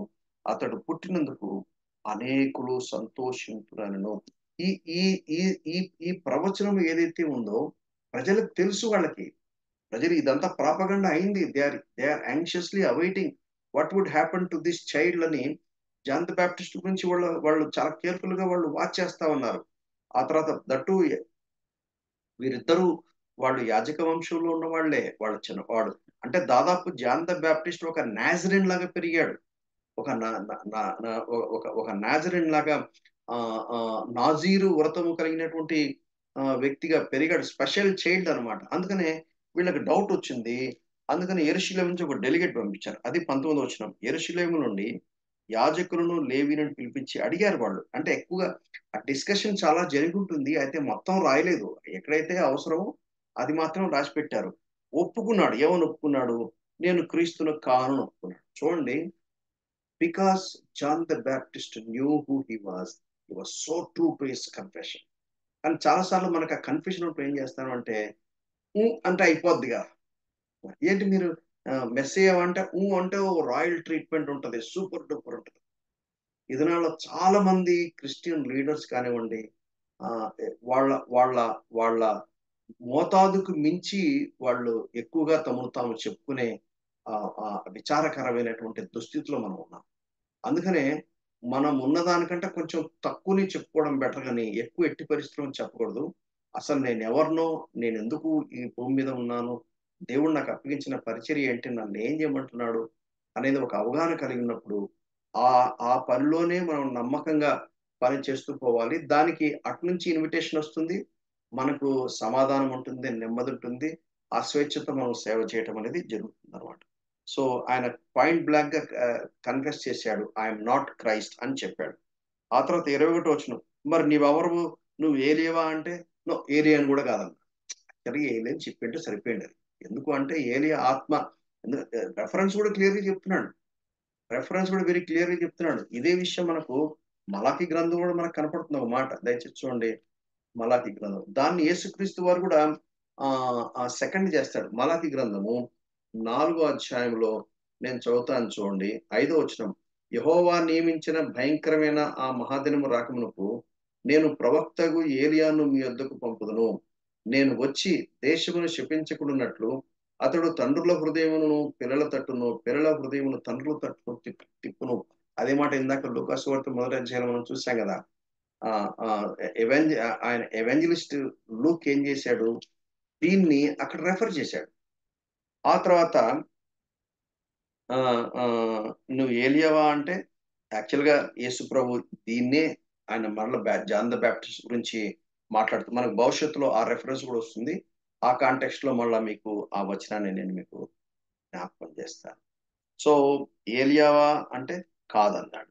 22వ వచనం. నీవు ఆ ప్రవక్తవా అంటే ఇంక చాలా లిస్ట్ తీసుంటారు. ఆ ప్రవక్త అంటే నో. ఎందుకు అంటే ఆహ్, నా వంటి ప్రవక్తను నేను పంపిస్తాను అని దేవుడు మోషేతో చెప్తాడు.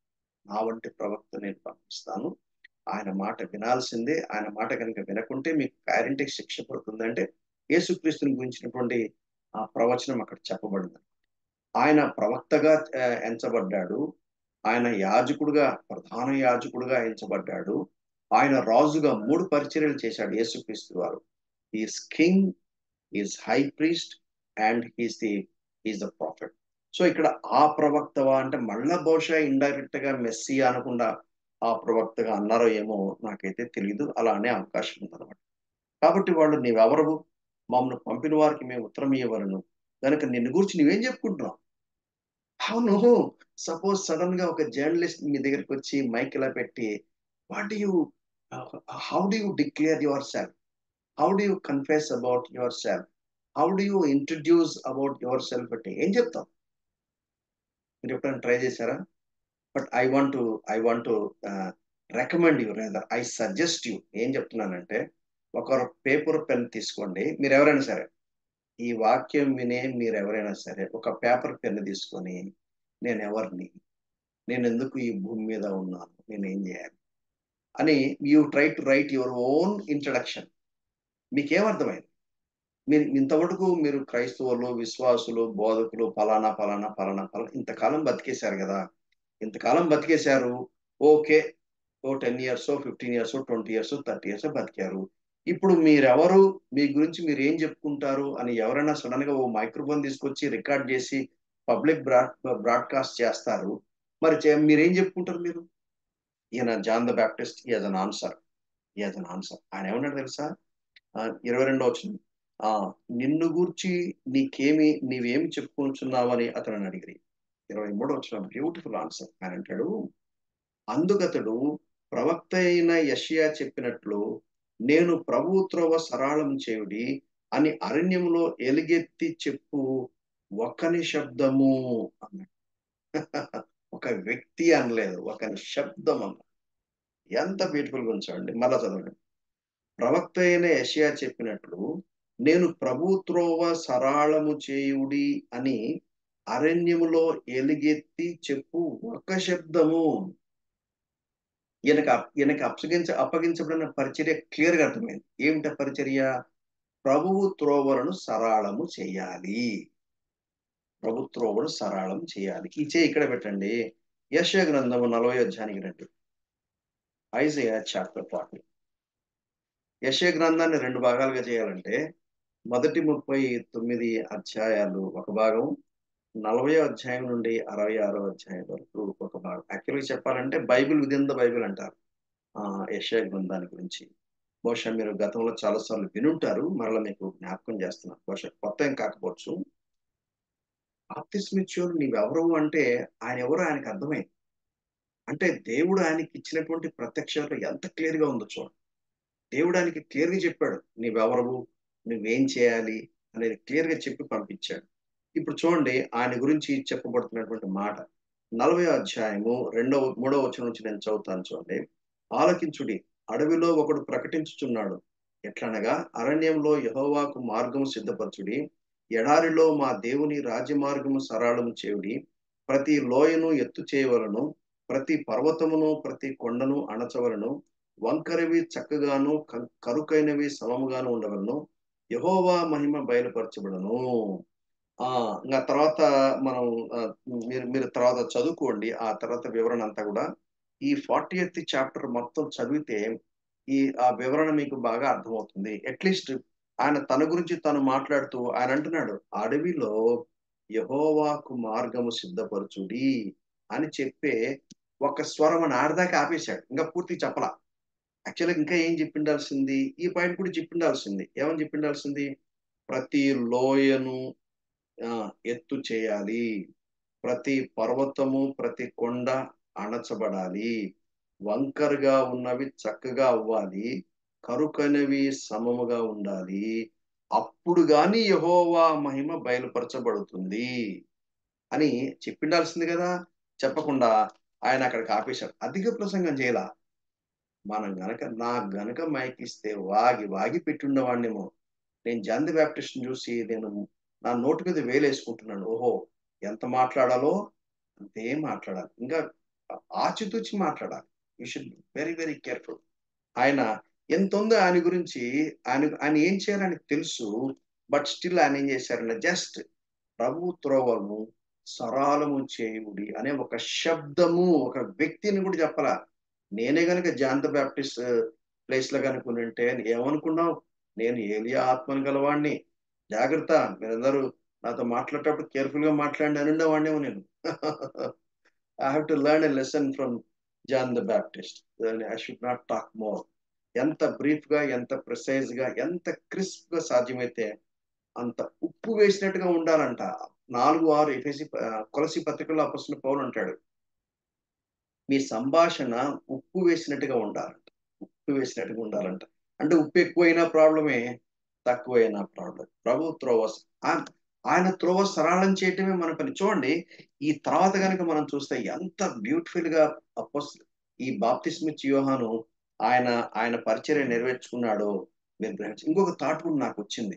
ఇప్పుడు ఆయన గురించేమో లేఖనాల్లో రాయబడింది, మరి వరకుమార్ గురించి లేఖనాల్లో రాయబడి ఉంటుందా?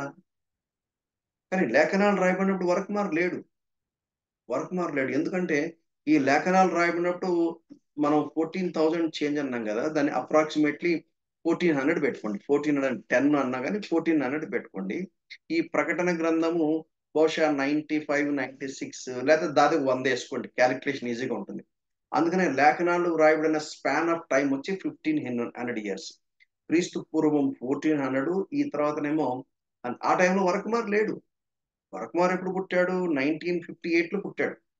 మరి 98లో పుట్టిన వరకుమార్ గురించి చరిత్ర ఎట్ట తెలుసుద్ది అంటే సింపుల్. మీకు మీకు మీకు చిన్న ఇల్లస్ట్రేషన్ చెప్పేస్తే మీకు అర్థమవుతుంది. ఈ ఈ మొదటి 5 కాండాలు, ఆది కాండము, లేవి కాండము, సంఖ్యాకాండం, ద్వితీయోపదేశ కాండము, ఈ పంచకాండాల్ని మనము పెంటటుక్ అంటాము, తోరా అని హీబ్రూలు అంటారు. అది మోషే ద్వారా దేవుడు మనకి ఇచ్చిన సంగతి మనకు తెలుసు. యెహోషువ దగ్గరకు వచ్చిన తర్వాత మోషేతో ఎట్లా మాట్లాడాడో దేవుడు యెహోషువతో కూడా అలాగే మాట్లాడాడు కదా? లేదు, పద్ధతి మార్చేశాడు. దేవుడు ఏమన్నా అంటే, నేను ఆల్రెడీ నా ప్రజల కోసం ఏదైతే చెప్పాలో అవన్నీ చెప్పేశాను. మోషే ద్వారా అవన్నీ రాయించాను, నువ్వు దాన్ని చదువుకో అన్నాడు. మొదటి అధ్యాయంలో ఏమంటాడు తెలుసా? మోషే ద్వారా నేను ఏదైతే చెప్పానో దాన్ని చదవాలి, దాన్ని ధ్యానం చేయాలి. కుడికి గాని ఎడమకు గాని తొలగటానికి వీలు లేదు. దాన్ని నీవు ప్రజలకు నేర్పించాలి. నేర్పించి నువ్వు అదే ఫాలో అవ్వమన్నాడు. సో యెహోషువ గ్రంథము మనకు మొదటి అధ్యాయం నుంచి మనకేం అర్థమవుతుందంటే, దేవుడు గతంలో చెప్పిన లేఖనాల్ని ఆయన ఏమన్నా అంటే, నువ్వు ఇది చదువుకో, దట్ ఇస్ ఎనఫ్ అన్నాడు. To cut the long story short, అవన్నీ నేను ఎక్స్ప్లెయిన్ చేయకుండా ఇప్పుడు నేనేమంటున్నానంటే, దేవుడు ఈ 1500 ఇయర్స్ కాలంలో వ్రాయబడిన వాక్యాన్ని మనల్ని చదువుకోమంటున్నాడు. ఇవాళ క్రొత్త ప్రత్యక్షత అక్కర్లా, మానవాళికి అవసరమైనటువంటి ట్రూత్ అంతా కూడా స్క్రిప్చర్స్ లో పెట్టాడు. అయితే బ్యూటీ ఏంటిదంటే, ఈ 1500 ఇయర్స్ స్పాన్ లో వ్రాయబడిన 66 పుస్తకాల గ్రంథం గాడ్స్ స్టోరీ ఎక్కడి నుంచి మొదలైంది, ఎక్కడి నుంచి ఎండ్ అయింది, ఆ గాడ్స్ స్టోరీ అంతట్లో కూడా దేవుని యొక్క అద్భుతమైనటువంటి రక్షణ ప్రణాళిక ఎలా ఉంది, ఆ దేవుని యొక్క ప్రత్యక్షతలు ఎలా ఉన్నాయి, మానవుని యొక్క విధి విధానాలు ఎలా ఉన్నాయి, మానవుని పతనం ఎలా ఉంది, మానవుని తిరిగి సమకూర్పు ఎలా జరుగుతుంది, గాడ్స్ బిగ్గర్ స్టోరీ అనేది 66 గ్రంథాలు రాయబడినప్పుడు, గాడ్స్ బిగ్గర్ స్టోరీలో నా స్టోరీ కూడా ఎక్కడో టచ్ అవుతుంది. ఎక్కడ టచ్ అవుతుంది? ఈ 66 గ్రంథాలు స్టడీ చేస్తున్నప్పుడు పరిశుద్ధాత్మ దేవుడు నాకు కన్విక్షన్స్ కలగజేస్తాడు. పరిశుద్ధాత్మ దేవుడు ఈ ట్రూత్ ఇది నా కోసమే రాయబడింది. కొన్నిసార్లు వాక్యం చెప్పి దిగొచ్చిన తర్వాత నాకు కొంతమంది ఏం చెప్తారంటే, బ్రదర్ ఇవాళ ఇక్కడ 150 మంది ఉన్నారు కానీ మీరు నా ఒక్కడితోనే మాట్లాడడానికి నాకు అర్థమైంది. God spoke to me, thank you for your ministry అని చెప్పి నన్ను నన్ను చాలా మంది అభినందించారు. సో అప్పుడు నాకేం అర్థమైందంటే, నేను నిజానికి ఆ ఒక్క వ్యక్తిని ఉద్దేశించి నేను చెప్పలా. నేను దేవుడు నా మనసులో ఏ వాక్యం పెట్టాడో అదే నేను చెప్పాను. అది ఎవరికి ఎలా పరిచర్య చేస్తున్నా నాకు తెలీదు. నేను వాక్యం చెప్పేటప్పుడు ఇదిగో ఈ వ్యక్తికి ఇది చెప్పాలి, ఈ వ్యక్తికి ఇది చెప్పాలి అటువంటిది నా మనసులో ఉండదు. అవి అసలు నాకు సంబంధమే లేదు. కాకపోతే నేను అందరిని ఎందుకు ఇలా చూస్తున్నానంటే, నేను చెప్తప్పుడు వింటున్నారా లేదా, నేను చెప్తుంది రాసుకుంటున్నారా లేదా, లేక వాళ్ళ ధ్యాస అటు ఇటు మళ్ళుతున్నారా లేదా, వాళ్ళ అటెన్షన్ క్లియర్ గా ఉందా లేదా, సో వాళ్ళు కాన్సన్ట్రేటెడ్ గా వింటున్నారా లేదా. వాక్యాన్ని వినేటప్పుడు కొంతమంది కనెక్ట్ అవుతే వాక్యం అలా వింటారు, అప్పుడప్పుడు నవ్వుతా ఉంటారు, అప్పుడప్పుడు వాళ్ళు ఎంజాయ్ చేసినట్టుగా వాళ్ళ ఎక్స్ప్రెషన్స్ బయటకు వస్తాయి. దేవుని సన్నిధిని వాళ్ళు ప్రాక్టీస్ చేస్తున్నట్టుగా వినే అర్థమైపోద్ది అనమాట. సో చెప్పే వాళ్ళకి ఆ దేవుని స్వేచ్ఛ ఉందా లేదా, దేవుని సన్నిధి ఉందా లేదా, దేవుని నడిపింపు ఉందా లేదా అని వీళ్ళకి అర్థమవుతుంది, వినే వాళ్ళకి అర్థమవుతుంది, అందరు కనెక్ట్ అవుతారు. ఆ యూనిటీ ఆఫ్ ద స్పిరిట్ అనేది చాలా బ్యూటిఫుల్ గా ఉంటుంది అనమాట. నేను వాక్యం చెప్పేటప్పుడు వాళ్ళని చూడటానికి ఏం చూస్తానంటే ఇదే. లేకపోతే కొన్నిసార్లు తెలిసిపోద్ది అనమాట. కొంచెం ఎక్స్ట్రా మాట్లాడుతున్నప్పుడు ప్రజలంతా ఆ బైబిల్ క్లోజ్ చేసేస్తాడు ఒకడు, వాచ్ చూస్తా ఉంటాడు, అటు ఇటు చూస్తుంటారు, కొంతమంది లేచి నీళ్ళకి వెళ్తారు. ఆ డిస్ట్రాక్షన్ చూడగానే అర్థమైపోతున్నాడు, ఓకే స్టోరీ అయిపోయింది, నేను ఇక్కడికి స్టాప్ చేయాలి, maybe extra dose or overdose అయ్యేలా ఉంది, దిస్ ఈజ్ ఎనఫ్ అని నాకు అర్థమైపోయి అక్కడ నేను ఫుల్ స్టాప్ పెట్టాను.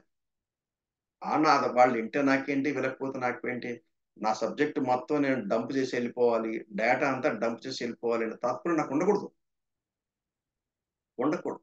సో కాబట్టి ఇక్కడ జాన్ ద బ్యాప్టిస్ట్ దేవుడానికి అప్పగించిన పరిచర్య ఎంత బ్యూటిఫుల్ గా చేస్తుంది అనేది మనకు క్లియర్ గా ఆ తర్వాత మనకు అర్థమవుతుంది. 24 వచ్చిన పంపబడిన వారు పరిశీలకు చెందిన వారు, ఇక్కడ ముందేమన్నారు, యాజకులు లేవీలు అన్నారు, అందుకని నేను పరిశీలన కూడా ఆ లెక్క నేను కలిపాను. నీవు క్రీస్తువైనను ఏలియావైనను ఆ ప్రవక్తవైనను కానియడలా ఎందుకు బాప్తిస్మిస్తున్నావు అని అడగగా, ఈయన ఎందుకు బాప్తిస్మిస్తున్నాడు చెప్పలా. చూడండి, ఆన్సర్ టు ది క్వశ్చన్. వాళ్ళు ఏమన్నారు, ఎందుకు బాప్తిస్మం ఇస్తున్నావు అంటే, దేవుడు నన్ను చేయమన్నాడు కాబట్టి నేను చేస్తున్నా అని అనాల్సిందే. అలా అనలా. ఆయన ఏమన్నాడు, జ్ఞానంగా మాట్లాడాలి, మనం నేర్చుకోవాలి. ఇప్పుడు జాన్ ది బాప్టిస్ట్ ఏమన్నాడు, నేను నీళ్ళలో బాప్తిస్మం ఇచ్చుచున్నాను కానీ నా వెనక వచ్చుచున్న వాడు మీ మధ్య ఉన్నాడు, మీరు ఆయనను ఎరుగరు, ఆయన చెప్పుల వారును విప్పుటకైనను నేను యోగ్యుడును కానని వారితో చెప్పాను. అబ్బా, ఏం కన్ఫెషన్ అండి, ఏమి హ్యూమిలిటీ అండి, ఏమి హ్యూమిలిటీ. ఆయన చెప్పుల వారును విప్పడానికి, టచ్ చేయటానికి ఆయన నాట్ వర్ది. ఆయన చెప్పులు బానిసలా పనిచేస్తారు. బానిసలు ఏం చేస్తారంటే, ఆ, ఆ, ఇంటికి వచ్చిన గెస్ట్లు వాళ్ళు వచ్చి లోపలికి వెళ్ళక మునుపు బానిస ఏం చేస్తారంటే పాత్ర తీసుకొచ్చి ఆ పాత్రతో కాళ్ళు కడుగుతారు. కాళ్ళు కడగకుంటే ఏం చేయాలి, ఆ చెప్పులు తీసి పక్క పెట్టి కాళ్ళు కడగాలి. ఈయన ఏమంటాడంటే ఆయన కాళ్ళు కడగటానికి, ఆయన చెప్పులు విప్పటానికి, ఆ లేసెస్ అన్లూస్ చేయటానికి కూడా ఐఎమ్ నాట్ వర్ది అంటే, ఆ ఆ రక్షకుడి గురించి, ఆ మెస్సియా గురించి, ఆ త్రిత్వంలో రెండో వాడైన దేవుని కుమారుడైన యేసుక్రీస్తు గురించిన అవగాహన జాన్ ద బ్యాప్టిస్ట్ కి ఎంత బ్యూటిఫుల్ గా ఉందో చూడండి. అందుకనే ఆయన ఆ యేసుక్రీస్తు వారిని చాలా బ్యూటిఫుల్ గా ఆయన ఇంట్రడ్యూస్ చేయటం అనేది మనం చూస్తాం. నేను మీకు నీళ్లలో బాప్తిస్మం ఇస్తున్నాను, అయితే నా వెనక వచ్చుచున్న వాడు, ఆయన ఆయన ఏం చేస్తాడు, ఆయన మీ మధ్య ఉన్నాడు, నేను నీళ్లలో మీకు బాప్తిస్మం ఇచ్చుచున్నా గాని నా వెనక వచ్చేవాడు మీ మధ్య ఉన్నాడు. ఇంకా ఆ తర్వాత మళ్ళా చూస్తాము ఆయన ఇచ్చిన కన్ఫెషన్ లో, ఈవెన్ 3వ అధ్యాయాన్ని కూడా మాట్లాడతాడు ఆయన. ఆ ఆ, మీరు ఆయన ఎరగరు, మీ మధ్యలో ఉన్నాడు, ఆయన చెప్పుల వారిని విప్పుటకైనను నేను యోగ్యుడిని కానని చెప్పాడు. ఆ తర్వాత ఎక్కడ జరిగిందంటే బేతనలో జరిగిందని 28వ వచనంలో రాయబడింది. 29వ వచనం చూడండి. మరునాడు యోహాను, ఇది కొంచెం జాగ్రత్తగా గమనించండి, మరునాడు యోహాను యేసు తన యుద్ధకు రాగా చూచి, ఇదిగో లోక పాపములు మోసుకొని పోవు దేవుని గొర్రెపిల్ల. ఇది మనకు అర్థం కావాలంటే తర్వాత వచనాలు 34 దాకా చదివితే కానీ మనకు అర్థం కాదు. How could John the Baptist declare while seeing the Lord Jesus Christ that he is a lamb. ఆ ఆ ఆ ఆ యేసుక్రీస్తును చూసి ఈయన లోక పాపములు మోసుకొని పోవు దేవుని గురించి ఎలా చెప్పగలిగాడు, ఎలా చెప్పగలిగాడు.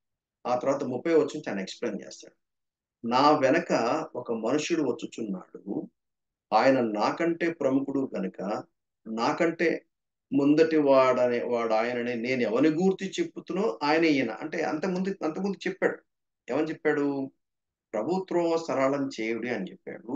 ఎవరు ఆ ప్రభు, ఆ ప్రభు ఎవరంటే నాకంటే ప్రముఖుడు, నాకంటే ముందటి వాడు అని ఎవరి గురించి చెప్పాను ఆయన అని అన్నాడు. 31వ అంటున్నాడు, నేను ఆయనను ఎరుగనైతిని అని ఆయన ఇశ్రాయేలుకు ప్రత్యక్షమవుటకు నేను నీళ్లలో బాప్తిస్మిచ్చుతూ వచ్చితినని చెప్పాను.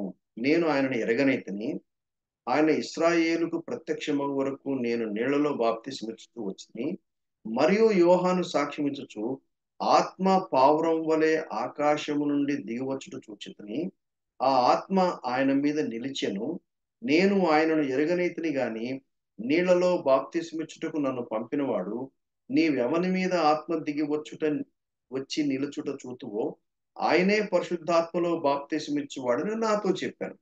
ఈయనే దేవుని కుమారుడు నేను తెలుసుకుని సాక్ష్యం చెప్పే మీకు ఎక్స్ప్లెయిన్ చేస్తాను. యాక్చువల్గా మిస్ ఎవరో జాన్ ద బ్యాప్టిస్ట్ కూడా తెలియదు.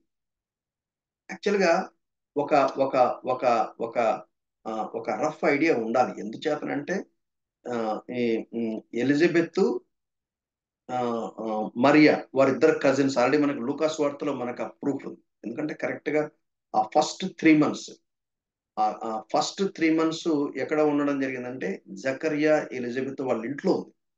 ఎందుకు ఫస్ట్ 3 months అక్కడ ఉండడం జరిగింది? ఆమెకు ప్రసవ కాలం నిండింది. ఎలిజబెత్‌కు యాక్చువల్‌గా కాన్పు చేసింది ఎవరు అంటే మరి అని చెప్పాలి. ఎలిజబెత్ కాన్పయిన తర్వాత ఆ తల్లి బిడ్డల ఒక సేవ చేసింది ఎవరు అంటే మరి అని చెప్పాలి. ఎందుకంటే ఆ టైం తనక్కడ ఉందన్నమాట. కనీసం ఒక 3 months అక్కడ ఉంది. 3 months అక్కడ ఉంది. సో, కాబట్టి వీళ్ళిద్దరు కజిన్స్ వాళ్ళు బంధువులు.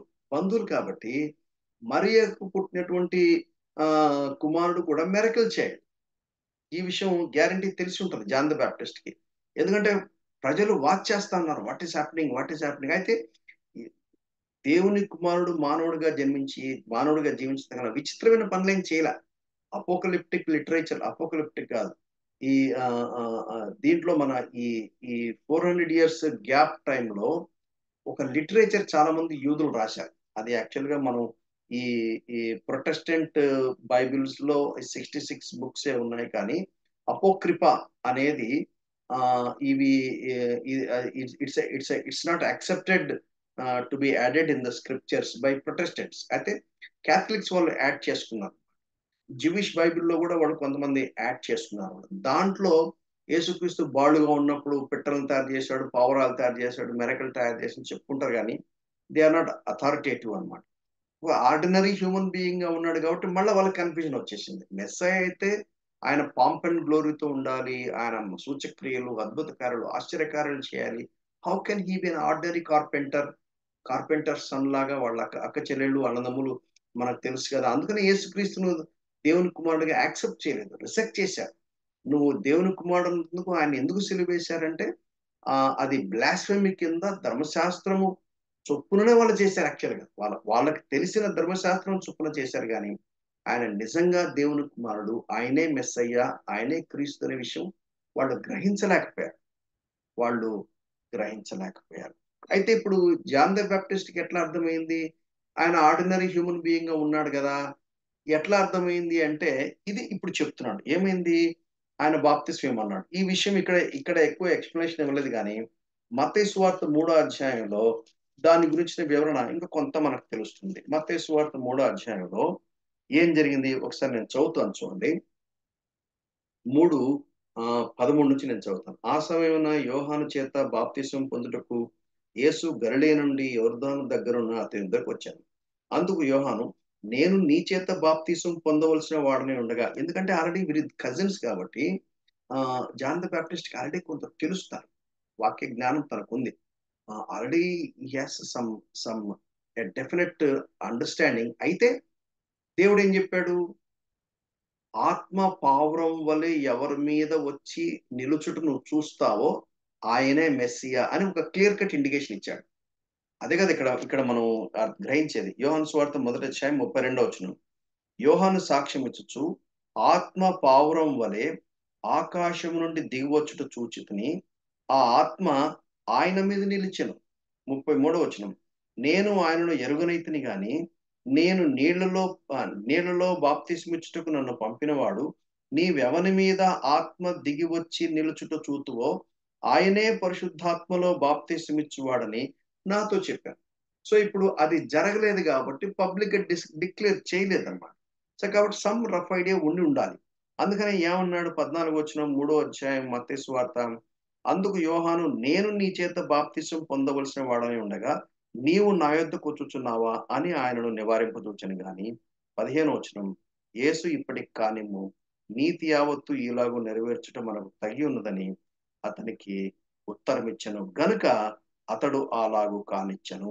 యేసు బాప్తిసం పొందిన వెంటనే నీళ్లలో నుండి ఒడ్డుకొచ్చెను. ఇదిగో ఆకాశము తెరవబడెను. దేవుని ఆత్మ పావురం వలె దిగి తన మీదకి వచ్చుట చూచెను. ఇదిగో ఈయనే నా ప్రియకుమారుడు. ఈయన యందు నేను ఆనందించుచున్నాననే ఒక శబ్దము ఆయన ఆకాశం నుండి వచ్చెను. ఈ సీన్ మీరు కొంచెం ఊహించుకోవడానికి ప్రయత్నం చేయండి. జాన్ ద బాప్టిస్ట్ యేసుక్రీస్తు వారికి బాప్తిస్మం ఇస్తున్నాడు. ముందేమో వద్దండి. మీరే నాకు ఇవ్వాలి గాని నేను మీకు ఇచ్చేదంటే నీతి యావత్తు ఇలాగ నెరవేర్చడం మనకు తగి ఉన్నది. అందుకనే వై బాప్టిజం అంటే ఏం చెప్పాలంటే to fulfil the righteousness of God. యేసు ప్రభువే బాప్తిసం ఆయనకి యాక్చువల్గా అవసరం లేదు. అయితే మనం బాప్తిసం తీసుకుంటున్నప్పుడు ఎందుకని తీసుకుంటాం? నా పాపాలు క్షమించబడ్డాయి.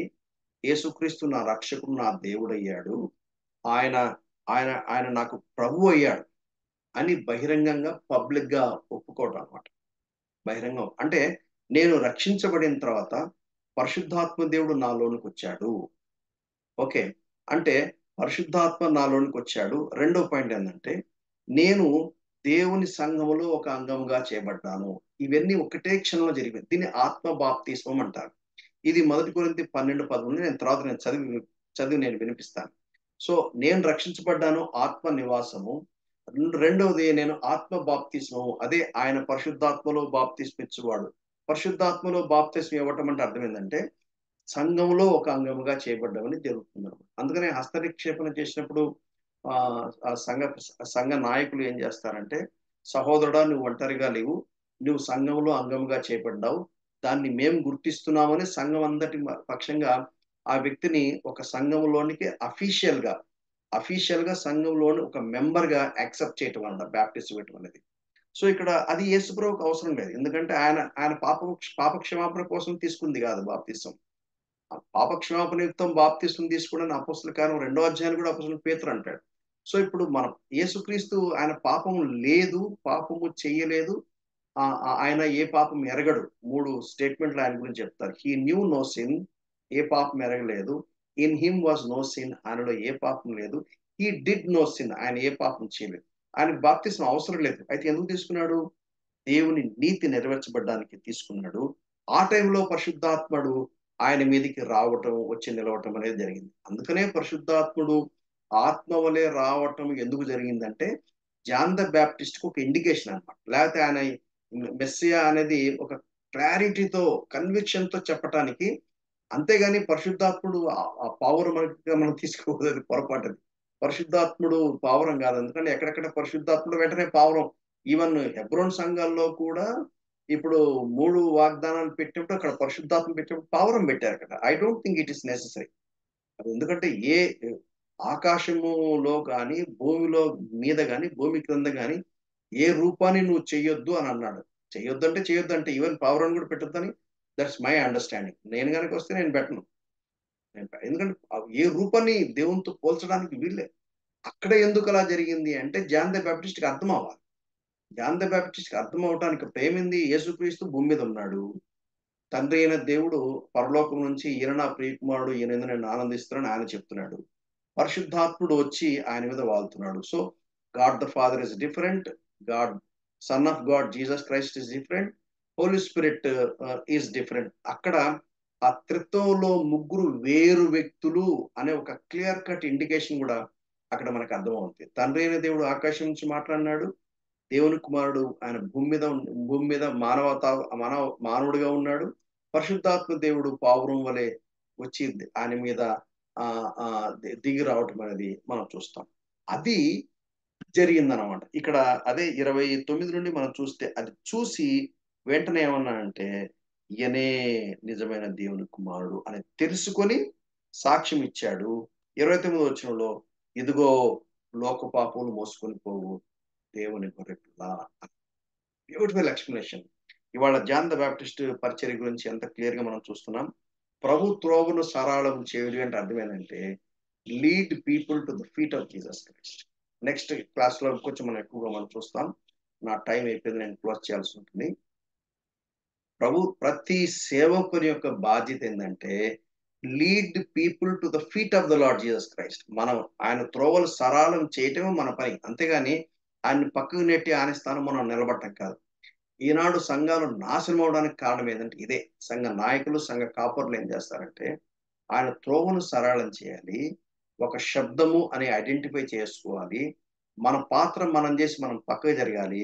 పరిశుద్ధాత్మ దేవుడు అక్కడి నుంచి ఆయన తన తన తన పనిని కొనసాగించుకొనివ్వాలి. అలా కాకుండా పరిశుద్ధాత్మ దేవుని స్థానంలో మనల్ని పెట్టుకొని, ప్రజలందరినీ మన చుట్టూ తిప్పుకొని మోసపూరితమైన, ప్రమాదకరమైనటువంటి, దౌర్భాగ్యకరమైన సేవా పరిచర్యలు జరుగుతా ఉన్నాయి. అంచేత సంఘాలు నాశనమైపోతున్నాయి. సంఘాలు కూలిపోతున్నాయి. చెప్తూనే ఉన్నాము. ఎన్నో చేస్తూనే ఉన్నాము. ఫలితాలు రాకపోవడానికి కారణం ఏందంటే, ఎవరి పాత్ర వాళ్ళు సక్రమంగా వాళ్ళు పోషించడం లేదనే విషయాన్ని గుర్తుపెట్టుకోవాలి. చూడండి, జాన్ ద బ్యాప్టిస్ట్ ఎంత క్లియర్ కట్ మినిస్ట్రీ చేశాడో. ఈ న్యూ హూ హీ వాజ్, ఈ knew what he has to do. Exactly అది చేశాడు. నేను యేసుక్రీస్తుని కాదన్నాడు, నేను మెస్సియాని కాదన్నాడు, ఏలియాని కాదన్నాడు, ఆ ప్రవక్తను కాదన్నాడు. జస్ట్ ఏ వాయిస్ అన్నాడు. యేసుక్రీస్తుని చూశాడు. ఇదిగో లోక పాపములను మోసుకొని పోవు దేవుని గొర్రెపిల్లని పరిచయం చేశాడు. That's it. ఈ ఫినిష్డ్ హిస్ మినిస్ట్రీ. సో ఇవాళకి మనము ఇక్కడతో మనం ఆపేద్దాము. ఆపేసి ప్రభు చిత్తమైతే నెక్స్ట్ వీక్ మరలా కొన్ని పాఠాలు మనం నేర్చుకోవడానికి మనం ప్రయత్నం చేద్దాం. ప్రార్థన చేసుకుందాం.